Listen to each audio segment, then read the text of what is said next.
السلام علیکم ورحمۃ اللہ تعالی وبرکاتہ۔ الحمد للہ رب العالمین والعاقبۃ للمتقین والصلاة والسلام علی سید المرسلین، اما بعد فاعوذ باللہ من الشیطان الرجیم۔ لقد كان لكم في رسول الله أسوة حسنة۔ آمنت بالله صدق الله مولانا العظيم۔ إن الله وملائكته يصلون على النبي يا أيها الذين آمنوا صلوا عليه وسلموا تسليما۔ اللهم صل على سيدنا ومولانا محمد معدن الجود والكرم وآلہ وبارک وسلم۔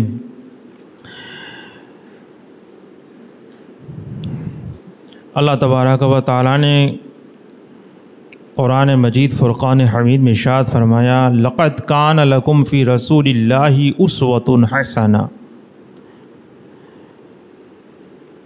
کہ بے شک تمہارے لیے تمہارے نبی کی زندگی میں بہترین نمونہ عمل ہے۔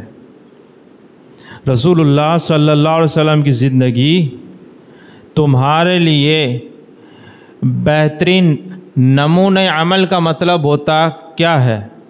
کہ بہترین رول ماڈل ہے تمہارے لیے آئیڈیل ہے، تمہارے لیے آدرش ہے۔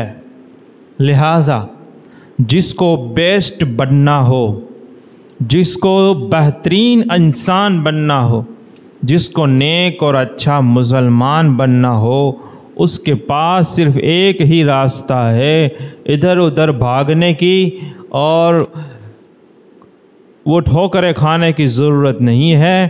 رسول اللہ صلی اللہ علیہ وسلم کی زندگی مبارک پڑھے اور مختلف آپ کے جو دور گزرے، مختلف طریقے جو رہیں اور آپ کے جو جینے کا انداز تھا، اس میں سے جتنی سنتوں پر عمل کر سکتا ہے اس پر کرنے کی کوشش کرتا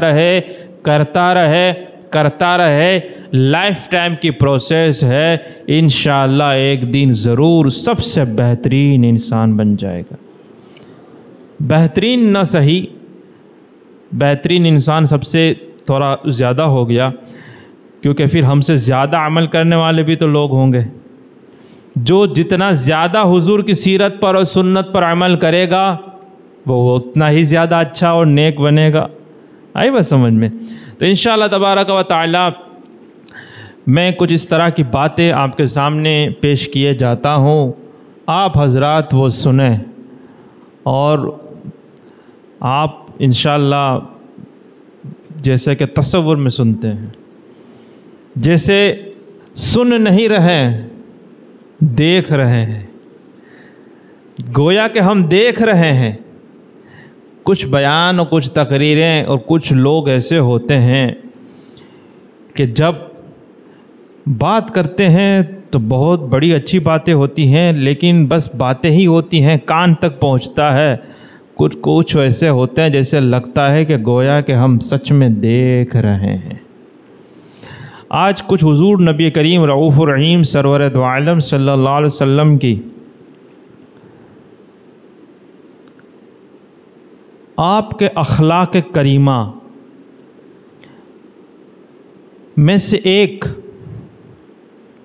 تو اللہ نے فرمایا انک لعلی خلق عظیم، بے شک آپ بہت ہی اچھے اخلاق والے ہو، بہت ہی اچھے خلق ہیں۔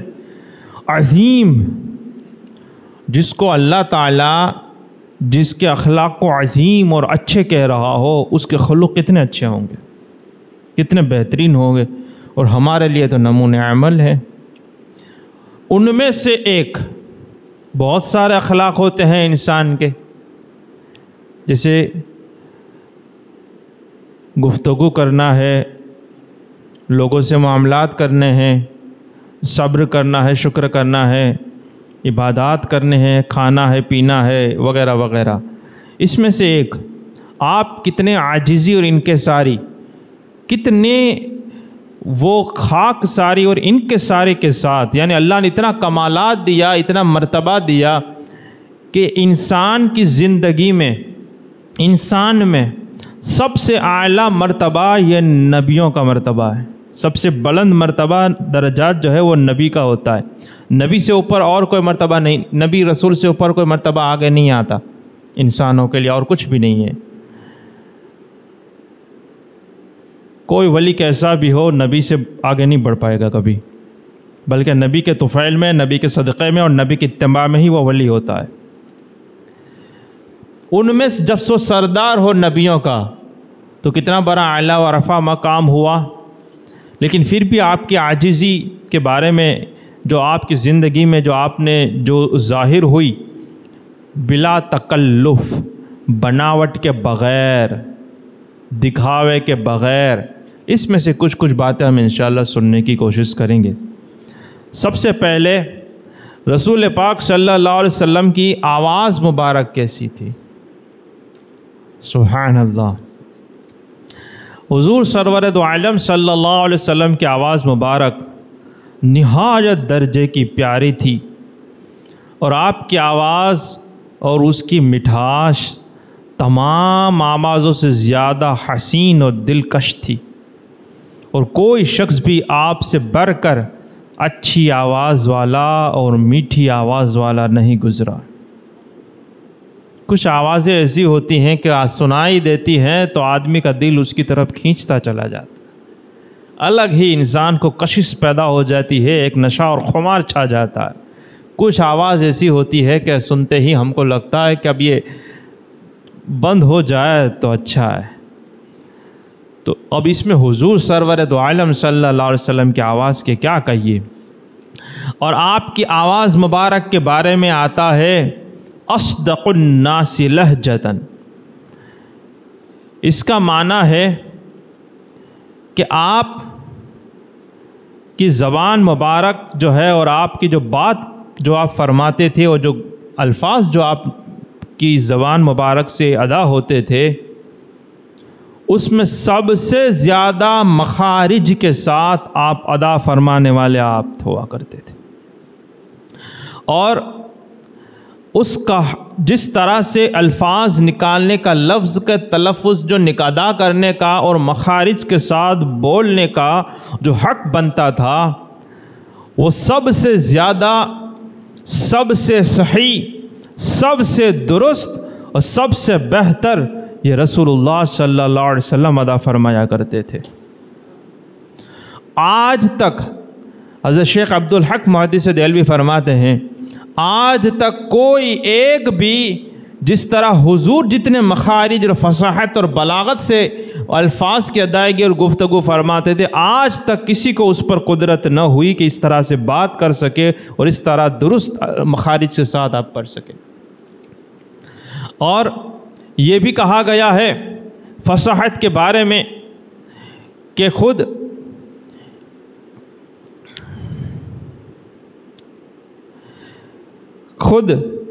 رسول پاک صلی اللہ علیہ وسلم ارشاد فرماتے ہیں کہ جو ضاد آتا ہے، صاد کے بعد جو ضاد آتا ہے، اللہ کے محبوب صلی اللہ علیہ وسلم ارشاد فرماتے ہیں کہ ضاد کو اس کے مخرج سے ادا کرنے میں، جتنے لوگ ضاد کو اس کے مخرج کے ساتھ ادا کرتے ہیں، میں ان سب سے بہتر اور اچھے طریقے سے ضاد کو ادا کرتا ہوں۔ اس سے یہاں پہ یہ بھی ثابت ہو گیا کہ یہ کوئی نئی بات نہیں ہے، بلکہ حضور کی تعریف میں یہ آتا ہے کہ حضور کا مخرج جو تھا وہ اتنا بہترین تھا کہ اس کے جیسا مخارج کسی سے ادا ہوتا ہی نہیں تھا۔ ہاں، یہ بات الگ ہے کہ ہمارے شہروں میں اور ہمارے علاقوں میں وہ علم نہیں ہوتا تھا اور ایسے علماء نہیں پائے جاتے تھے جو یہ اچھی طریقے سے یہ مخارج کے ساتھ سکھائیں۔ لہٰذا یہ بات تو ہو سکتی ہے کہ پہلے کوئی جانتا نہیں تھا یا کوئی اس طرح مخارج کے ساتھ پڑھتا نہیں تھا، کیونکہ جانے گا تو پڑھے گا، تو یہ تو ہو سکتا ہے۔ لیکن اگر یہ کوئی کہے کہ ایسا کچھ ہوتا ہی نہیں ہے، تو یہ اپنی جہالت کا اقرار کر رہا ہے، وہ اپنی جہالت ظاہر کر رہا ہے کہ وہ نہیں جانتا کہ حضور فرماتے ہیں کہ جتنے لوگ ضاد کو مخرج سے ادا کرتے ہیں ان میں سب سے زیادہ بہتر طریقے سے، سب سے زیادہ فصیح طور پر میں ضاد کو اس کے مخرج سے ادا کرتا ہوں. یہ ہے، اور یہ بھی حقیقت ہے. آگے شیخ صاحب نے یہی فرمایا کہ حضور جیسا ضاد بھی کسی نے کوئی ادا نہیں کر سکتا تھا. تو رسول اللہ ہیں. سبحان اللہ. اب جو آپ کی عاجزی اور انکساری کی اتنے کمالات، اتنی خوبیاں کہ جن کے بارے میں اللہ نے ارشاد فرمایا انک لعلی خلق عظیم کان فضل اللہ علیک عظیما، بے شک آپ بڑے ہی صاحب اخلاق ہیں، آپ پر اللہ کا بہت بڑا فضل ہے. اب یہ تھا، اور لوگوں کے بیچ میں آپ کا رہنا کیسے ہوتا تھا؟ ایک ہوتا ہے تکبر، ایک ہوتا ہے مقام اور مرتبہ، ایک ہوتا ہے عاجزی اور انکساری، ایک ہوتی ہے بناوٹ. تکبر یہ ہوتا ہے کہ آدمی جو نہیں ہے اس سے بھی اپنے آپ کو اونچا سمجھے اور لوگوں کو حقیر سمجھے، اپنے آپ کو بہتر سمجھے، اچھا سمجھے، دوسرے کو نیچا سمجھے. ایک ہوتا ہے مقام اور مرتبہ کہ سچ میں اس کو اللہ نے وہ عہدہ اور منصب اور وہ مقام اور وہ فضیلت دی ہوئی ہے کہ لوگوں کے درمیان اللہ نے اس کو فضیلت دی ہوئی ہے. اس میں دو پارٹس ہو جاتے ہیں. ایک وہ ہوتا ہے کہ جس کو فضیلت دی گئی ہے وہ اپنے بارے میں اور لوگوں کے بارے میں کیا سمجھتا ہے. دوسرا وہ کہ لوگ اس کے بارے میں کیا سمجھتے ہیں. کیونکہ جس کو اللہ نے فضیلت دی، دینی منصب دیا، جیسے یہی رسول پاک صلی اللہ علیہ وسلم کی بات کریں تو نبی اور رسول کا مقام تو امت جو تعظیم کرے گی، جو توقیر کرے گی، وہ تو اللہ نے حکم دیا ہے قرآن میں. لیکن جس کو وہ منصب ملا ہو، جس کو وہ فضیلت ملی ہو، جس کو وہ علم ملا ہو، تو کیا وہ اپنے بارے میں ایسا سمجھتا ہے کہ میں ان سب سے اچھا ہوں اور بڑا ہوں اور یہ سب ذلیل اور حقیر ہیں؟ تو یہ دل کی بات ہو گئی نا پھر، کیونکہ اندر میں کیا سمجھتا ہے وہ آدمی ہی جانتا ہے، اللہ جانتا ہے. تیسری بات ہوتی ہے عاجزی اور انکساری، کہ اس کو فضیلت حاصل ہے، اللہ نے اس کے مقام کو بلند کیا ہوا ہے، لیکن پھر بھی وہ لوگوں کے ساتھ بالکل نارمل طریقے سے اور اپنے آپ کو بالکل عاجزی کے ساتھ وہ گزارا کر رہا ہے. لوگوں کے بیچ میں اسی طرح رہتا ہے جیسے الگ سے اس سے کوئی پروٹوکول نہیں چاہیے. چوتھی ایک بات ہمارے یہاں ہوتی ہے وہ ہے بناوٹ، ریاکاری. آدمی کے دل میں ہوتا ہے کہ لوگ میری عزت کریں، لوگ مجھے چاہیں، لوگ میرے لیے کچھ الگ ہی پروٹوکول اور کوئی انتظام الگ ہونی چاہیے. اسٹیج ہے تو کرسی میری الگ ہونی چاہیے، نیچے بیٹھا ہوں تو صوفہ الگ ہونا چاہیے، اور فلاں فیسلٹی مجھے اسپیشل ملنی چاہیے کیونکہ میں افضل ہوں دل میں. اور لوگوں کے سامنے کیا بولتا ہے؟ نہیں آپڑے وہ کہیں نہیں، آپڑا نیچے بیسی جائیں، آپڑا دل میں وہ کہیں نہیں. دل میں سوچے کیا سچ میں وہ نیچے بیٹھنے کے لیے راضی ہے؟ اور اگر اس کو نیچے بٹھایا جاتا تو وہ خوشی خوشی بیٹھتا یا پھر ہنگامہ کھڑا کر دیتا؟ تو ہمارے یہاں ایک چوتھی صورت بھی پائی جاتی ہے کہ کچھ لوگ تو وہ ہیں جو کھل کے کہہ دیتے ہیں کہ اگر یہ فیسلٹی نہیں ملی یا یہ چیز ہم کو نہیں ملی تو ہم تمہارے یہاں آئیں گے نہیں، اور تم نے ہماری بے عزتی کی، اور جھگڑا ہو جاتا ہے، فساد ہو جاتا ہے. ایک تو یہ. دوسرا یہ ہوتا ہے کہ جو کہتے ہیں رشتہ داریاں ہوتی ہیں، یہ جو سبندی ایک دوسرے کے وہاں جاتے ہیں رشتہ لے کر، یہ وہ تو بہت سارے تماشے اس میں ہوتے ہیں. کسی کو کچھ پتہ نہیں اسلام کیا ہے، شریعت کیا ہے، دین کیا ہے. سنیں تو اس میں کچھ لوگ یہ کہتے ہیں کہ اپنے نیچے بھی بیٹھ جائیں گے، اپنے کو کچھ بھی نہ بولے کھانے میں کیا بنائیں، بولے گھمے چال سے. اب دال بنائی تو ناراض ہو جاتے، ہم گئے دال بنا کے رکھ دی، گوشت نہیں پکا سکتے تھے، مرغا نہیں بنا سکتے تھے. یعنی اس کو پروٹوکول چاہیے اس کو وہ آگتا سواگتا چاہیے اس کے نفس کو، کیونکہ نفس باقی ہے. لیکن جو نفس کو مار کے بیٹھے ہوتے ہیں اس کا حال یہ ہوتا ہے کہ اس کو جو بھی ملتا ہے اس کے سامنے اس کو کوئی اعتراض نہیں ہوتا ہے، وہ خوشی خوشی قبول کرتا ہے. اور اگر وہ کہتا ہے کہ اس کی ضرورت نہیں ہے تو وہ دل سے کہہ رہتا ہوتا کہ اس سب کرنے کی ضرورت نہیں ہے. ورنہ ہمارے یہاں آدمی زبان سے کہتا ہے کہ ضرور نہ وہ بھی تو کہیں ضرور نہ پہ رہوا دینے وہ کیا ضرور ہے، لیکن دل میں کہتا ہوتا ہے کہ نہ کر یہ نہیں ضرور ہے من ہے. تو یہ بہت ساری چیزیں ہیں. اب رسول کریم صلی اللہ علیہ وسلم کی عاجزی اور انکساری، اب جس میں عاجزی اور انکساری اسے کہتے ہیں کہ آدمی سچ میں اپنے دل سے اپنے آپ کو اچھا نہ سمجھتا ہو، اور یوں نہ سمجھتا ہو کہ مجھے کچھ الگ ہی اس کا پروٹوکول اور الگ ہی کوئی اس کا بندوبست ہو، بلکہ جیسے عام لوگوں کے جیسا ہے میرا کو بھی ویسا ہی ملنا چاہیے، اور اس میں وہ خوش بھی ہو، اس کے ساتھ وہ برتاؤ کیا جائے تو اس میں کوئی دل میں بھی کچھ بات نہ ہو، زبان پہ بھی نہ ہو، نہ ہی بھوے تنگ ہو، نہ ہی کوئی اور مسئلہ ہو. اب رسول اللہ صلی اللہ علیہ وسلم کی زندگی مبارکہ کے بارے میں ہم دیکھتے ہیں، اور انشاءاللہ تبارک و تعالی اللہ تعالیٰ مجھے اور آپ کو عمل کی توفیق عطا فرمائیں.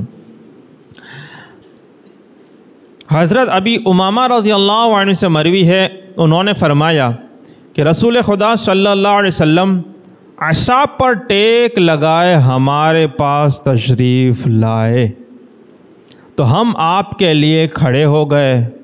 آپ نے فرمایا جس طرح عجمی لوگ ایک دوسرے کی تعظیم کے لیے کھڑے ہوتے ہیں اس طرح تم نہ کھڑے ہوا کرو. اور فرمایا جملہ سنیں، میں خدا کا بندہ ہوں، اسی طرح کھاتا ہوں جس طرح بندے کھاتے ہیں، اور اسی طرح بیٹھتا ہوں جس طرح بندے بیٹھتے ہیں. اور یہ حد درجے کی کہ نبی ہیں، رسول ہیں، امتی کھڑے ہو رہے ہیں، آپ فرما رہے ہیں کہ نہیں میں تو بندہ ہوں، میرے لیے اتنا یہ سب کرنے کی یہ آپ مت کریں. اور آپ کی یہ شان مبارک میں سے آتا ہے، آپ کے اخلاق کریمہ میں سے آتا ہے کہ آپ اپنے خادم کو جو ان کی خدمت کی کرنے والے ہوتے تھے ان کو نہ جھڑکتے، نہ ان کو سخت و سست فرماتے، بلکہ یہ بھی نہ فرماتے. حضرت انس رضی اللہ تعالیٰ عنہ جو ہیں 10 سال رسول پاک کی خدمت میں رہے. ان کی امی حضرت انس کو لے کر آئی، جب حضور ہجرت کر کے مدینہ میں، یہ انصاری تھے، ان کی آئی بولیے میرا بیٹا انس ہے، آپ کے یہاں رہے گا، آپ کی خدمت کرے گا. تو حضرت انس رضی اللہ تعالیٰ عنہ وہیں سے حضور کے ساتھ ہی رہتے تھے، اور جو خدمتیں جو ہوتی ہیں جو وہ کرتے رہتے تھے، یہاں تک کہ حضور پردہ فرمائے، اور تقریباً اس کو 10 سال تک آپ کی خدمت میں رہیں. لیکن حضرت انس فرماتے ہیں کہ میں رسول پاک صلی اللہ علیہ وسلم کی 10 سال تک خدمت کی، لیکن کبھی ایسا نہیں ہوا کہ میں نے کوئی کام کیا ہو اور رسول اللہ نے پوچھا ہو کہ کیوں کیا، اور میں نے کوئی کام نہ کیا ہو، چھوڑ دیا ہو، بھول گیا ہوں، اور رسول اللہ نے پوچھا ہو کہ کیوں نہیں کیا. اتنا بھی نہیں کیا. اور 10 سال کی بات ہے، 10 دنوں کی بات نہیں ہے کہ آدمی چلا لے. 10 سال تک حضرت انس فرماتے ہیں کہ حضور نے مجھ سے کبھی میں نے کیا تو یہ نہیں کہا یہ کیوں کیا، اور چھوڑا تو میں نے یہ کہ یہ کیوں چھوڑ دیا، یہ کیوں نہیں کیا. ٹھیک ہے، یہ سب ہوتا ہے. تو یہ حضرت عائشہ صدیقہ رضی اللہ تعالیٰ عنہ فرماتی ہیں کہ رسول خدا صلی اللہ علیہ وسلم جہاد فی سبیل اللہ کے سوا کسی کو ہاتھ سے نہیں مارا، اور اللہ کے سوا، اللہ کے لیے اور اللہ کے دین کے لیے اس کو چھوڑ کر اپنے لیے کبھی کسی سے بدلہ نہیں لیا. رسول پاک نے کبھی کسی سے بدلہ نہیں لیا. اور جب کبھی سزا دینی ہوئی تو اگر وہ اللہ کا حکم ہوتا اور اللہ کی طرف سے سزا دینی ہوتی، جیسے کسی نے زنا کیا ہے یا کوئی اور معاملات ہیں، تو دین کا جب حق ہوتا، شریعت کی بات آتی تو وہ سزا دے دی، کیونکہ وہ نافذ کرنا تھا لوگوں کو، شریعت بھی تو نافذ کرنی تھی. لیکن اپنے پرسنل میٹر میں حضور نے کبھی بدلہ نہیں لیا اور کبھی کسی کو اپنے ہاتھ سے نہیں مارا. اور ام المومنین حضرت عائشہ صدیقہ سے لوگوں نے پوچھا کہ رسول پاک صلی اللہ علیہ وسلم جب گھر میں ہوتے ہیں تو کیا کرتے ہیں؟ باہر کا تو سب کو پتہ ہے، لیکن جب حضور تنہائی میں ہوتے ہیں، گھر میں ہیں، پردہ لگا ہوا ہے اور گھر والے ہیں بس، تو حضور کی تنہائیاں کیسی ہوتی تھی؟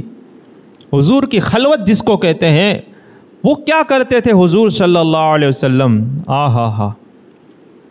تو فرمایا آپ لوگوں میں سب سے زیادہ نرم گفتگو فرمانے والے اور بہت زیادہ مسکرانے والے اور خوش اخلاق والے تھے. کسی نے کبھی بھی آپ کو اپنے صحابہ کے درمیان قدم مبارک پھیلا کر بیٹھے ہوئے نہیں دیکھا کہ صحابہ بیٹھے ہیں اور یوں قدم لمبے کر کے اس طرح سے حضور کبھی نہیں بیٹھتے تھے. اور آپ کے صحابہ میں سے کوئی یا آپ کے گھر والوں میں سے کوئی آپ کو مخاطب کرتا تو آپ لبیک کہہ کر جواب دیتے تھے.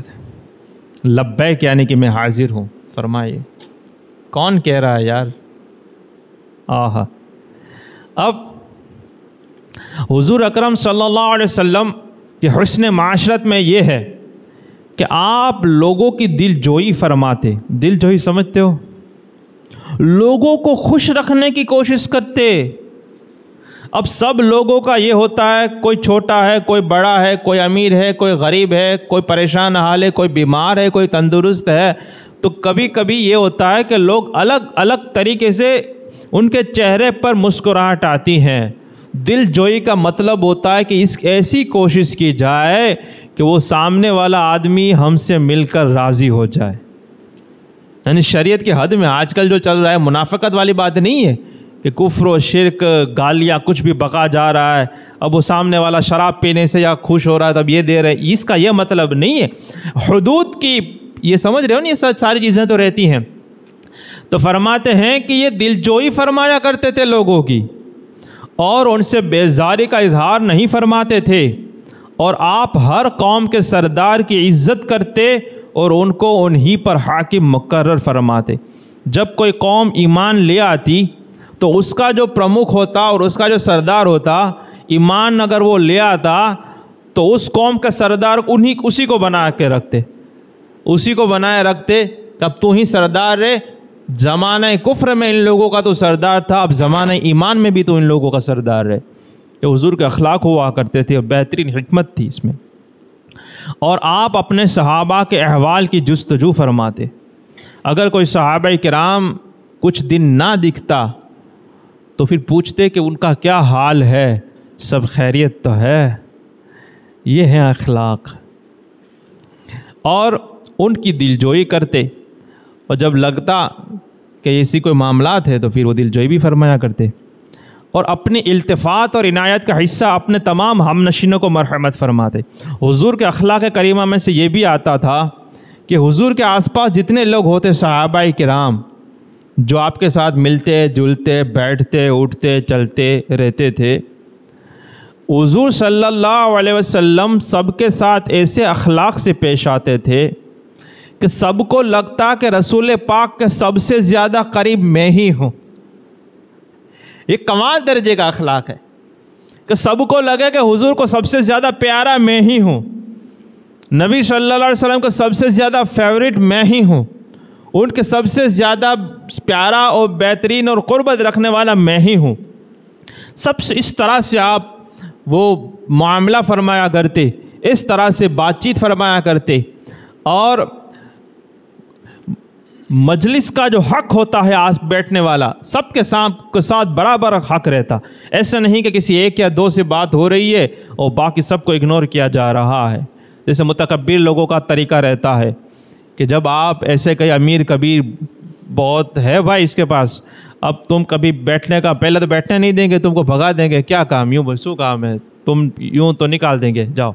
اور اگر بیٹھنے کا موقع مل گیا تو بات یعنی تمہارے سامنے دیکھنے کی تک نہیں، نظریں تک نہیں ملائیں گے، یعنی باقاعدہ تم کو فیل کرائیں گے کہ تم بھکاری ہو، تم بے قدرے ہو، تم ذلیل ہو، یہاں پہ ہمارے اتنے بڑے امیر لوگوں کے بیچ میں تم کیوں بیٹھے ہو، نکلو یہاں سے. بولیں گے نہیں، بول سکتے ہیں تو بول بھی دیں گے. یہ ہوتا ہے متکبر لوگوں کا طریقہ. لیکن رسول پاک صلی اللہ علیہ وسلم کا طریقہ یہ نہیں ہوتا تھا.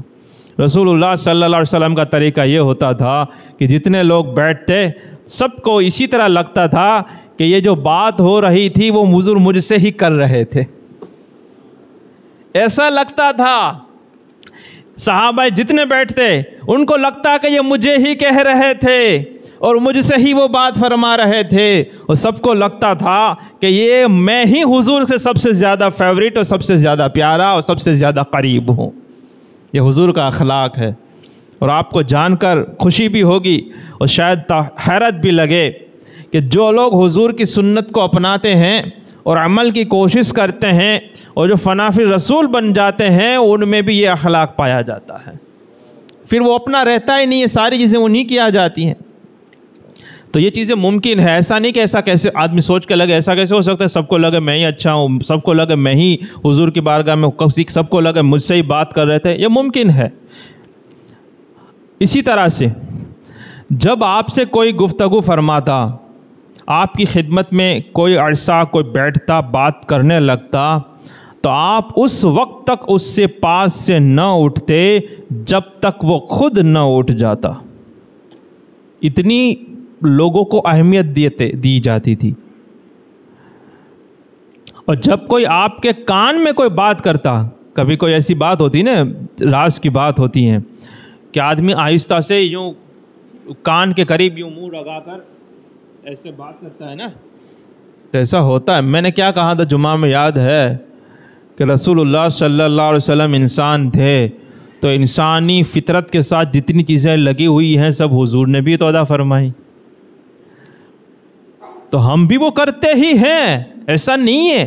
اس میں سے بتاؤ کون سی بات ہے جو ہم نہیں کر رہے ہیں؟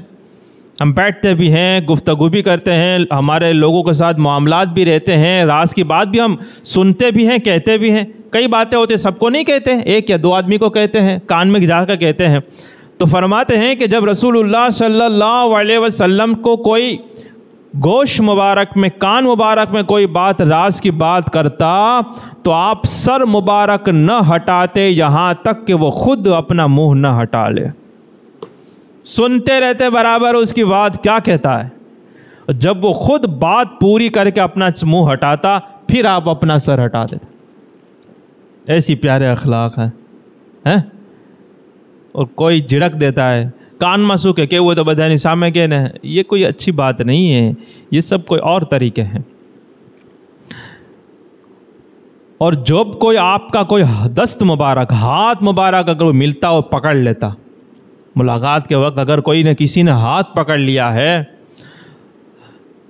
تو آپ اپنا دست مبارک ڈھیلا چھوڑ دیتے اور اس سے اپنے ہاتھ کو نہ کھینچتے تھے یہاں تک کہ وہ خود ہاتھ چھوڑے پھر اپنا ہاتھ کو چھوڑتے تھے. اتنا مطلب اہمیت دی جا رہی ہے کہ سامنے ایک مسلمان مل رہا ہے، ہاتھ ملا رہا ہے تو مطلب بھرپور اس کا استقبال کیا جا رہا ہے، اور بالکل ہاتھ کو ڈھیلا چھوڑ دیا. ایسا نہیں کہ یوں ملایا نہیں ملایا، ٹچ کیا اور یوں ہاتھ نکال دیا کہ بھائی میں تو نبی ہوں، میں تو رسول ہوں، تم کس منہ سے. تو یہ معاذ اللہ رب العالمین ایسی باتیں نہیں ہوتی تھی، بلکہ دیکھو اس طرح کی باتیں ہوتی تھی.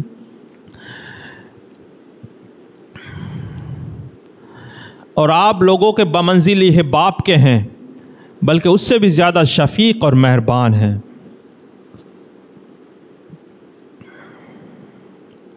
حضرت جریر بن عبداللہ فرماتے ہیں کہ میں نے ہمیشہ ہی رسول اللہ صلی اللہ علیہ وسلم کو مسکراتا ہوا دیکھا ہے.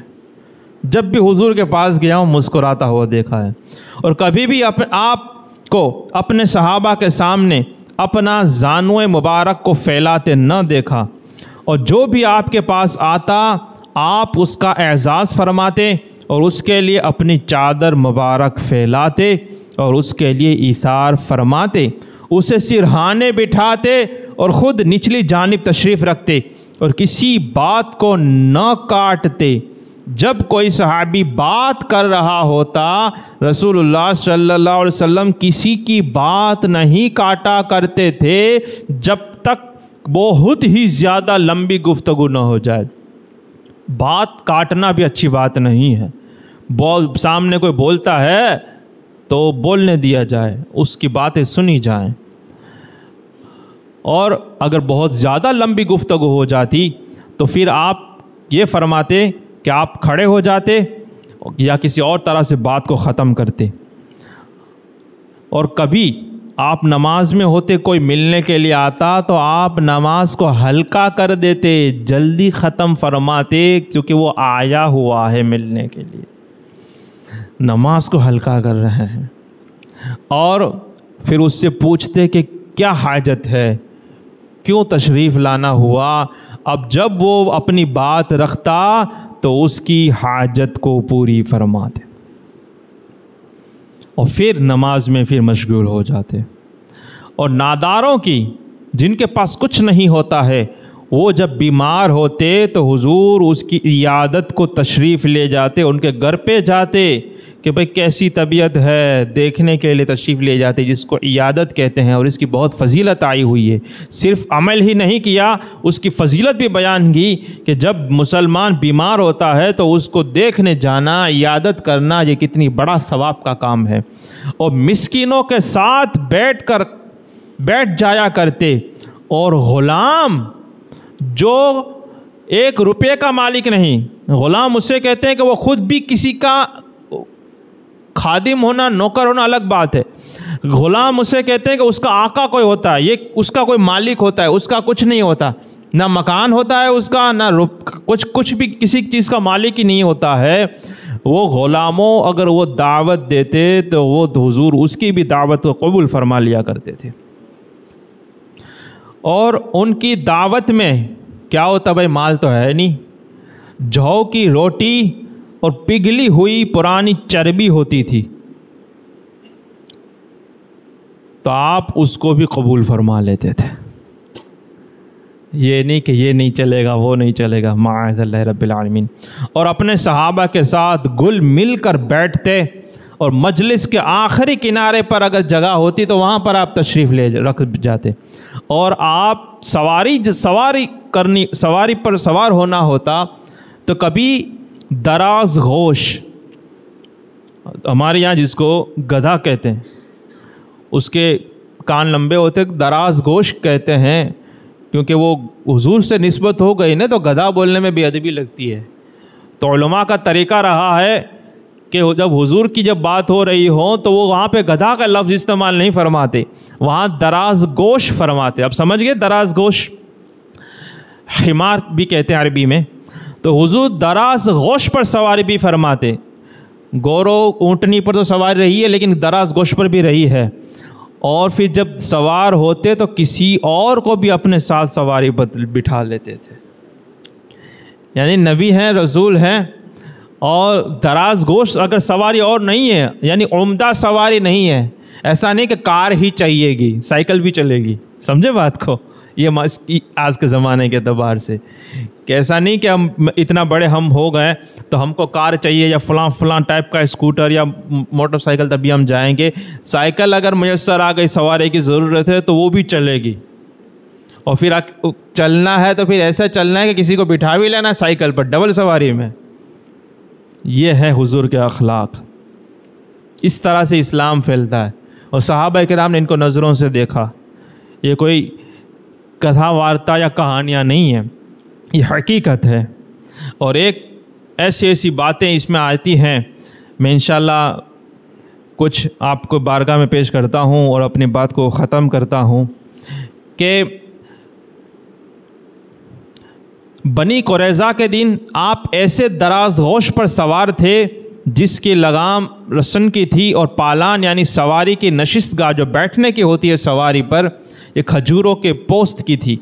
اور آپ نے ایسے اونٹ پر حج کیا جس کا کجاوا بہت پرانا تھا۔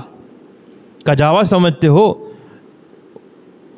جانور پر جب سوار ہوا جاتا ہے تو اس کی ننگی پیٹھ پر نہیں بیٹھا جاتا، اس پر کوئی نہ کوئی زن کہتے ہیں، کجاوا کہتے ہیں، کہ اس پر بیٹھک ویوستھا ہوتی ہے، اس پر آدمی بیٹھتا ہے۔ تو حضور نے ایسی اونٹنی پر حج فرمایا کہ جس کا جو کجاوا تھا بہت پرانا تھا۔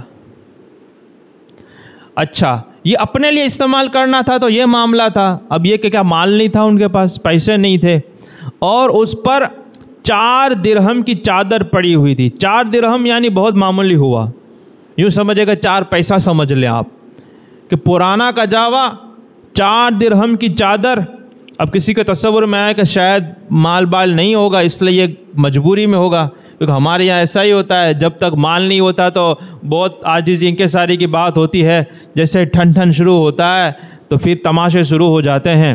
لیکن فرماتے ہیں کہ یہ حج مبارک آپ کے عہد مبارک میں تھا، جبکہ متعدد ممالک و شہر فتح ہو چکے تھے، اور جس دن مکہ مکرمہ فتح ہوا ہے اس وقت آپ نے 100 اونٹوں کی قربانی کی تھی۔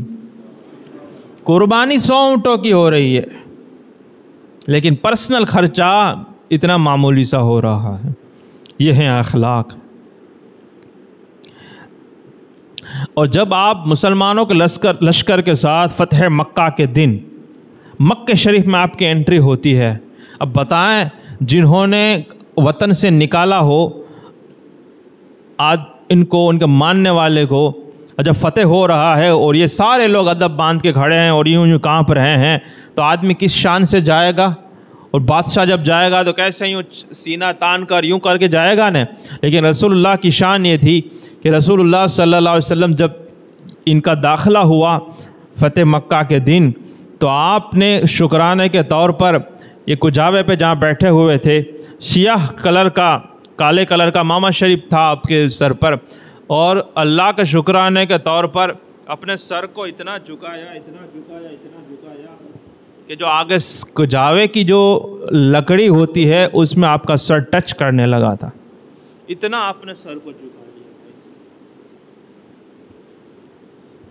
یعنی یہ جو مجھے دیا گیا ہے، فتح مکہ فتح ہو رہا ہے، یعنی یہ بہت بڑی وکٹری تھی، یہ کوئی ایسی معمولی بات نہیں تھی کہ جو جہاں سے یہ شروع ہوا ہے سفر اسلام کا، اور جہاں اتنے سارے دشمن بیٹھے ہوئے ہیں، اب وہ سب کا سب حضور کی نگرانی میں اور آپ کی حکمرانی میں آ رہا ہے، اور آپ کا یہ حال ہے کہ شکرانے کے طور پر یہ سینہ، یہ چھاتی چوڑی کرنا اور یہ سینہ پھلانا اور سر اونچا کرنے کے بجائے آپ اللہ کا شکر میں یہ سر کو اتنا جھکائے، اور ایسے نہیں کہ صرف سر نگاہیں نیچی ہیں، صرف نگاہیں نیچی نہیں، سر نیچا نہیں، اتنا جھکایا کہ کجاوے کی لکڑی کے ساتھ آپ کا امامہ شریف یہ ٹچ کرنے لگا تھا۔ یہ ہے۔ اب کچھ 1-2 واقعات کر کے اپنی بات گفتگو ختم کرتا ہوں۔ ایک مرتبہ کا ذکر ہے کہ ایک صحابی سوار ہو کر جا رہے تھے، جب انہوں نے رسول اللہ صلی اللہ علیہ وسلم کو دیکھا تو وہ سواری سے نیچے اتر گئے اور کہا یا رسول اللہ آپ تشریف لائیں۔ سواری پیش کی، رسول اللہ صلی اللہ علیہ وسلم سواری پر سوار ہو گئے اور پھر ان کو بھی اپنے ساتھ بٹھا لیا۔ آج تو 25-50 لاکھ آ جاتا ہے، آدمی اپنے نوکر کو پاس میں نہیں بٹھاتا ہے، دیکھا ہے اپنے سیٹ لوگوں کو بٹھاتا نہیں ہے، کتنوں کو آفس میں انٹری نہیں ہوتی ہے، کام سوا وہ نے باہر نکل چل۔ کبھی ساتھ میں کھاتے دیکھا ہے کبھی آپ نے؟ ارے نوکر کے ساتھ کیا کھائیں گے، غریب رشتہ دار کے ساتھ نہیں کھاتے ہیں۔ امیر کا الگ ہی تھال بنتا ہے، اور ان کی ویوستھا الگ ہی، ان کا بیٹھنے کا جو انتظام ہوتا ہے، کھانے پینے کا بندوبست، وہ الگ ہی ارینجمنٹ ہوتا ہے۔ بھائی پیسہ آ گیا ہے، کس کا پیسہ ہے؟ خود کا ہے، خود نے پیدا کیا، خود نے بنایا، خود کا کچھ بھی نہیں ہے، کب روڈ پر آ جائے گا پتہ نہیں چلے گا۔ لیکن یہ تکبر ہے نا، اور اوپر سے کیا بولتا ہے، نہیں آپ دل میں وکائیں نہیں، آپ اللہ تعالیٰ وکائیں نہیں، آپ بول سمپل ہے۔ سمپل کا یہ حال ہے، تو یہ سچ میں تکبر پہ اتر آتا تو کیا کرتا ہے، کبھی کبھی خیال آتا ہے۔ بہرحال لیکن حضور کا یہ حال ہے کہ سواری پیش کی تو آپ نے قبول فرمائی، آپ نے انکار نہیں فرمایا، قبول فرمایا، کہا ٹھیک ہے، لیکن ساتھ میں ان کو بھی بٹھا لیا۔ اور اس سے بھی ایک عجیب روایت ہے، اس پر میں اپنی گفتگو کو ختم کرتا ہوں۔ اور سچ میں نے پڑھا تو ہے، لیکن میں خود بھی حیران ہوں اور میرے پاس تبصرے کے لیے لفظ نہیں ہے، لہذا میں بات ختم کر کے اپنی بات بھی ختم کر دوں گا وداؤٹ اینی کامنٹس۔ آپ سوچتے رہیں پھر، کیونکہ یہ ساری چیزیں سوچنے کی ہیں، یہ غور کرنے کی ہیں، یہ زندگی میں اتارنے کی ہیں۔ اور کب اتاریں گے؟ جب آپ سوچیں گے، اس کو بار بار ریپیٹ کریں گے، یاد کریں گے تب۔ ابو ہریرہ رضی اللہ تعالی عنہ کے بارے سے یہ مروی ہے، شیخ عبدالحق محدث دہلوی محب تبری کے حوالے سے یہ فرماتے ہیں کہ ایک روز حضور صلی اللہ علیہ وسلم بغیر پالان کے، وہ پالان نہیں تھا، دراز گوش پر سوار قباء کی طرف تشریف لیے قباء ہے نا، مدینہ شریف کے قریب قباء، مسجد قباء ہے وہاں پر، وہاں کی بات ہو رہی، وہاں کی طرف تشریف لے جا رہے تھے، اور حضرت ابو ہریرہ رضی اللہ تعالی عنہ پیدل رکاب میں تھے، وہ پیدل چل رہے تھے۔ اچھا پالان بھی نہیں ہے، اب کیسے سمجھاؤں پالان؟ اچھا یوں سمجھے جیسے اسکوٹر ہے، اس پر سیٹ نکال دو جو نرم نرم ہوتی ہے، اور صرف سیڑھیے لگے ہوں تو کیسے بیٹھنے میں تکلیف ہوگی؟ تو آدمی نرم نرم سیٹ بچھائے گا نا، ہمارے یہاں رواج ہے نارمل، پھر ہم تو اس پر کیا کچھ پھر بچھاتے ہیں اور کیا کیا سجاوٹیں کرتے ہیں۔ شوق نہ سوال ہے بھائی، من ادھورو نہ رہے وہ جو ہیں، یہاں پہ پالان نہیں ہے، کیونکہ جو جانور ہوگا تو جہاں بیٹھنا ہوگا وہاں پہ اس کی کمر کی ریڑھ کی ہڈی ہوگی نا، تو ہڈی پہ بیٹھیں گے تو کیا ہوگا، ہے نا، ہڈی ہوگی نا، جو بھی جانور ہوگا، گورا ہے، دراز گوش ہے، جو بھی ہے، تو وہ ہڈی ہوگی اس کی ریڑھ کی، اسی پہ بیٹھنا ہے۔ تو آدمی ننگی پیٹھ پہ بیٹھے گا تو کیا ہوگا؟ تکلیف ہوگی، دقت ہوگی، لہذا وہ بیٹھنے کی ویوستھا ہوتی ہے، پالان ہے، کجاوا بولتے ہیں اس کو، اس طرح سے۔ لیکن حضور بغیر پالان کے دراز گوش پر سوار قباء کی طرف تشریف لے جا رہے تھے، اور حضرت ابو ہریرہ پیدل ان کے ساتھ چل رہے تھے۔ اب حضور کا اخلاق کریمہ دیکھے، فرمایا اے ابو ہریرہ کیا میں تمہیں سوار کر لوں؟ تو حضرت ابو ہریرہ عرض کی یا رسول اللہ آپ کی مرضی، جو آپ فرمائیں اور جو آپ چاہیں۔ تو فرمایا کہ سوار ہو جاؤ۔ اب حضرت ابو ہریرہ رضی اللہ عنہ سوار ہونا چاہتے ہیں، اب سوار ہونے کے لیے کچھ کجاوا کے کچھ تو تھا نہیں، تو جیسے ہی پکڑ کے جانے لگے، یہ اپنا وزن لا کے ایک پاؤں اٹھا کے آدمی جیسے سوار ہوتا ہے اس طرح سے جب کرنے لگے، اب یہ ہوا کہ چنگل جو تھا وہ حضور صلی اللہ علیہ وسلم پر لگا، اور اس کا نتیجہ یہ نکلا کہ خود رسول اللہ اور حضرت ابو ہریرہ دونوں زمین پر تشریف لے آئے، سواری سے نیچے تشریف لے آئے۔ اب پھر اٹھے، اب یہاں پہ تیز نظروں سے دیکھا بھی نہیں جاتا ہے، ہمارا کئی مرتبہ بولتے نہیں ہیں لیکن دیکھنے میں سب کچھ بول دیتے ہیں، اتنی تیز اور غصے والی نظروں سے دیکھتے ہیں کہ آدمی سمجھ جاتا ہے کہ اس کیا مطلب ہوا اس کا۔ اور پھر ہم کو کوئی گرا ہے تو دور کی بات ہے، ہمارے اسکوٹر کو خالی ٹچ کر کے کوئی نکل کے دیکھا ہے، ہم پتہ نہیں کیا کیا اس کو پھر سکھائیں گے پھر، ہے نا۔ ہم اگر بیٹھے ہیں یا مجلس میں، واعظ کی مجلس میں بیٹھے ہوئے ہیں، اور اگر پاس والا نکلتے ہوئے ہمارے گھٹنے کو ٹھوکر لگا کے نکل جائے تو پھر دیکھو، واعظ ایک سائیڈ میں رہا، اب کب ختم ہوتا ہے اس کا انتظار، آواز پورے تو باہر نکلے نہ ہم جاؤں آویری تو نو نکل رہا ہے، یعنی اتنا بڑا صوفی اور یہ محدث بن جاتا ہے پھر۔ یعنی یہ ہمارا اخلاق ہے، یہ ہمارے اخلاق ہیں۔ یہاں پہ رسول اللہ صلی اللہ علیہ وسلم نیچے تشریف لے آئے ہیں سواری سے، سمجھ رہے ہو بات کو؟ پھر آپ حضور تشریف لے گئے، پھر سوار ہو گئے، اور پھر فرمایا اے ابو ہریرہ کیا میں تمہیں سوار کر لوں؟ ہم تو کہ یعنی بیجے وقت کے واجب نہ تھی۔ حضرت ابو ہریرہ عرض کی یا رسول اللہ جو جیسی آپ کی مرضی، ابو ہریرہ کا بھی اخلاق دیکھیں، عرض کریں یا رسول اللہ جو آپ چاہیں، آپ جو فرمائیں۔ تو کہاں کہ سوال آپ سوار ہو جائیں. حضرت ابو ہریرہ نے دوبارہ کوشش کی, دوبارہ بھی سوار نہ ہو سکے اور حضور سے چمٹ گئے, اور وہ پھر دونوں دوبارہ زمین پر دونوں تشریف لے آئے. دوسری مرتبہ پھر حضور اٹھے اور سوار ہو گئے, اور پھر کہنے لگے ابو ہریرہ کیا تم کو سوار کر لوں؟ یہ ہوتا ہے حلم کہ غصہ تو ایک طرف رہا, یہاں عطائیں جلال اور وہ سب چیزیں تو الگ چیز ہیں, لیکن یہ سب ہو رہا ہے. ایک نارمل انسان ہوتا تو تھوڑی دیر غصہ آ جاتا, پھر کنٹرول کر لیتا اپنے آپ پر, اور پھر 2-5 منٹ وہ الگ چیز ہے. یہاں پر ایک کہنے لگے تیسری مرتبہ ابو ہریرہ کیا میں تمہیں سوار کر لوں؟ اب ابو ہریرہ نے عرض کی کہ قسم ہے اس خدا کی جس نے آپ کو حق کے ساتھ بھیجا, اب میں نہیں چاہتا کہ رسول اللہ صلی اللہ علیہ وسلم کو تیسری مرتبہ سواری سے زمین پر میں لاؤں.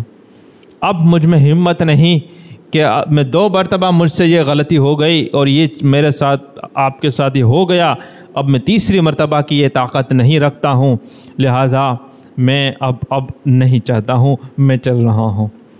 یہ ساری چیزیں ہیں اور ایسی پیاری پیاری باتیں ہیں. یہ سب سننے کی اور ان سب پر عمل کرنے کی ضرورت ہے, لیکن ہمارا حال یہ بن گیا ہے اور ہم ایسے دور میں ہیں کہ انسان کی زندگیاں ختم ہو جاتی ہیں. تقریر کے نام پر کچھ سننا باقی نہیں رکھتا. جس مقرر کا نام سنو اسے سب کا تقریر سنی ہوئی ہے اس نے, لیکن اس کو پوچھو کیا یہ سب سنا ہے؟ نہ, یہ پہلی بار ہے برو. تو پھر سنا کیا تم لوگوں نے؟ ساری بڑی بڑی تقریریں سن لی, بڑی اچھا اس میں مسئلہ کیا بنتا ہے پتہ ہے؟ یہ تقریر, یہ میں نے کہا نا ابھی, تو آپ لوگوں کو سستی نہ ہو جائے اس لیے میں تھوڑا تیز آواز میں نے بات کی, ورنہ میں جتنی تیز آواز میں بولا ہوں اتنی آواز میں یہ باتیں ہو بھی نہیں سکتی. یہ بالکل آہستہ کے ساتھ ہوتی ہیں, لیکن جب آہستہ سے ہوگی, بات رسول اللہ کی ہوگی, رحمت للعالمین کی باتیں اگر صحیح طریقے سے بیان کی جائیں تو محفل میں بھی رحمت برستی ہے, اور جب رحمت برستی ہے تو آدمی کو سکون طاری ہوتا ہے. اور یہ بیچارہ تھکا مارا ہر طرح سے دکھی آدمی کو جب سکون ملتا ہے تو پھر اس کو نیند آنے لگتی ہے. لوگ اس کو عیب سمجھتے ہیں, ہم سوچ رہے ہیں کہ یہ عیب ہے کہ خوبی ہے, کیونکہ غنودگی طاری ہونا, کیونکہ جب فیض ملتا ہے تو بھی غنودگی طاری ہو جاتی ہے, آدمی کو آدھی نیند میں آدمی آ جاتا ہے. اسی طرح سے جو بے سکون دل ہے, جب وہ ایسی جگہ پہنچتا ہے جہاں اسے سکون ملے تو دل و دماغ کے جو خیالات کے جو بھرمار ہوتی ہے, طرح طرح کے الجھے ہوئے خیالات وہ سلجھنے لگتے ہیں, ایک ہی خیال چلنے لگتا ہے, دل بالکل سکون میں آتا ہے, ذہن مطمئن ہونے لگتا ہے. اب اس پر غنودگی چھانے لگے گی, یہ ہونے لگے گا. اور جہاں پر شور شرابہ مار دھار اور اتنا چلہ ابو ہریرہ, یہ کیا ہے؟ ایک بات بتاؤں, یہ بے ادبی ہے, یہ بے ادبی ہے. حضرت عائشہ صدیقہ فرماتی ہیں کہ رسول اللہ صلی اللہ علیہ وسلم اس طرح سے گفتگو نہیں کرتے تھے تیز جیسی تم کرتے ہو, بلکہ رسول اللہ صلی اللہ علیہ وسلم اتنی آہستہ سے اس طرح گفتگو کرتے تھے کہ آدمی اگر چاہے تو وہ الفاظ کو گن سکتا تھا. اتنے سیپریٹ ورڈز آپ پیدا فرماتے ہیں, چھوٹے الفاظ کہ آدمی گن سکے کہ اس جملے میں 10 الفاظ بولیں, اس جملے میں 15 بولیں, اس میں 5 بولیں. کب آدمی گن پائے گا؟ آپ سوچیں نا, پھر آرام سے سوچیں. اگر تیز بولے گا تو آپ گن پاؤں گے کبھی؟ آدمی گن پاتا تھا. حضور اتنا آہستہ اور اتنا نرم گفتگو اور اتنے کہ آدمی گن سکتا تھا کہ کتنے الفاظ استعمال حضور نے فرمائے ہیں, اور پھر جب ضروری بات ہوتی تو 2 یا 3 مرتبہ ریپیٹ کرتے تھے حضور. صلی اللہ علیہ وسلم. یہ ہے حضور کا بولنے کا طریقہ. تو کیا جو آدمی یہ کہتا ہو کہ حضور کی سنت پر عمل کرو، تو یہ جو کرو بولتا ہے، کیا حضور ایسے بولتے تھے؟ تو بولنے کی سنت پر تو عمل کر پہلے. میں یہ کہتا ہوں عمل کرنا تو سب پہ کرنا ہے نا. سنت دو چار تو ہے نہیں کہ مسواک لے لیا، کھانے سے پہلے نمک کھا لیا اور بکرا کھا لیا اور بولا کہ یہ سب سنت میں آتا ہے. تو یہ تو چلاتا ہے وہ سنت میں آتا ہے؟ آئی بات سمجھ میں؟ تو یہ چیزیں ہے ہی نہیں، یہ بے ادبی ہیں کہ یہ اس طرح سے نہیں ہوتا ہے. لیکن حدیث کیسے بیان کی جاتی ہے؟ حضور نے فرمایا اے مسلمانوں. اپنے لوگ کیا یار، کبھی کبھی لگتا ہے کہ یہ بے ادبی ہو رہی ہے. یہ حدیث اسے بیان ہوتی ہی نہیں ہے، یہ حدیث بیان ہو ہی نہیں سکتی اس طرح سے. رسول اللہ کا نام لے کر تم یہ چلا کر رہے ہو، بہت ہی گستاخی والا معاملات ہے. ایسے نہیں ہوگا. تو میں نے جس طرح سے بیان کیا وہ بھی تھوڑا تیز تھا، اور یہ آپ کو تھوڑا چارج میں رکھنے کے لیے کہ آپ سلیپ موڈ میں نہ چلے جاؤ. ورنہ یہ وہ ٹاپک ہیں کہ کیونکہ ٹاپک ہی ایسا ہے کہ اس میں تم چلانے کا موقع ہی نہیں ہے. ایک طرف بولتے حضور بہت آج ہی کسی کے ساتھ تھے، بیٹھ جاتے تھے، کیا چلانا کیا اس میں کام کون سا موقع ہے؟ تو یہ ساری چیزیں رہتی ہیں. اب نہ بتاؤں تو پھر آپ کب سنیں گے وہی چیزیں کہ زندگی آدمی کی ختم ہو جاتی ہے. شور شرابہ، یعنی چھوٹے بچے کی دھڑکنیں اتنی تیز ہو جاتی ہیں کہ ان کو بٹھایا نہیں جا سکتا، اتنے چلا کے باتیں کی جاتی ہیں. تو یہ سب صحیح طریقہ نہیں ہے. اور میں امید کرتا ہوں کہ آپ جس طرح سے سن رہے ہیں انشاءاللہ تبارک و تعالی اس کو عمل میں لانے کی کوشش کریں. اور رسول اللہ صلی اللہ علیہ وسلم کا جتنی دوسری سنتیں ہیں جہاں پر وہاں پہ حضور کی بولنے کی اور گفتگو کرنے کی بھی سنت ہے. اور جب عمل کرنا ہے تو سب سنتوں پر عمل کرنے کی کوشش کرنی چاہیے. ایسے نہ ہو کہ بولنے میں تو کسی نیتا کے بھاشن کی کاپی کی جائے اور اس کے طرح کے چلانا شروع کیا جائے اور سامنے پھر حضور کی حدیث بھی پیش کی جائے. یہ درست نہیں ہے. اللہ تعالیٰ مجھے اور آپ کو عمل کی توفیق عطا فرمائے، اور جتنا کہا گیا سنا گیا اس سے زیادہ بھی عمل کی کوشش کی توفیق عطا فرمائے. اور کل انشاءاللہ تبارک و تعالی اللہ نے چاہا تو لباس رسول پہ کچھ گفتگو کی جائے گی. رسول اللہ صلی اللہ علیہ وسلم کا لباس مبارک کیسا ہوا کرتا تھا، آپ کا امامہ شریف کیسا ہوا کرتا تھا، اور اس طرح کی کچھ باتیں سنت وقت کے اندر میں ختم ہو جائیں. اگر موقع رہا تو اس سے آگے بڑھیں گے، ورنہ لباس پہ ہی بات کریں گے اور گفتگو پہ کچھ بات ہو جائیں گی انشاءاللہ اللہ نے چاہا تو، اور کچھ اور چیزیں. السلام علیکم ورحمۃ اللہ.